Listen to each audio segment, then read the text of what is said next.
શ્યામ કુમારના નમસ્કાર. આજના વિડીયોમાં આપનું સ્વાગત છે. તો ચાલો દરરોજની જેમ આજે પણ મેળવીએ ઉપયોગી જાણકારી, પણ ચેનલને સબસ્ક્રાઇબ કરવાનું ભૂલતા નહીં.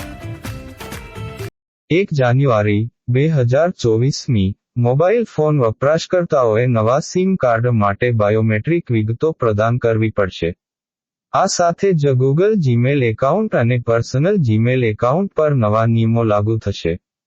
લોકર કરાર 31 ડિસેમ્બર 2023 સુધીમાં પૂર્ણ કરવાનો રહેશે.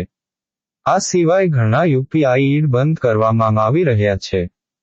જો તમે મોબાઈલનો ઉપયોગ કરો છો, તો તમારા માટે એક મહત્વપૂર્ણ સમાચાર છે, કારણ કે 1 જાન્યુઆરી 2024મી 5 મોટા ફેરફારો થઈ રહ્યા છે, જેની સીધી અસર મોબાઈલ વપરાશકર્તાઓ પર પડશે.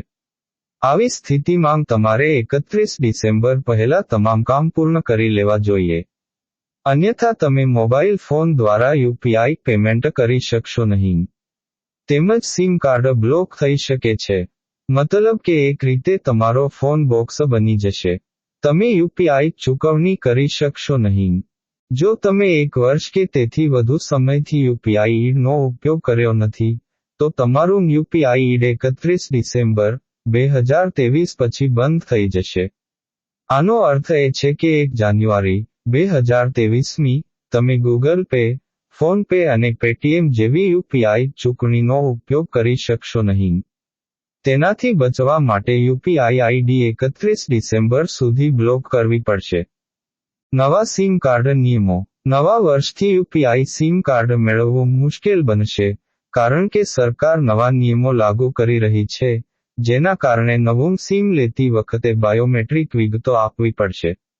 આ બિલ રાજ્યસભા અને લોકસભામાં પસાર થઈ ચૂક્યું છે. આ પછી બિલ કાયદો બની જશે.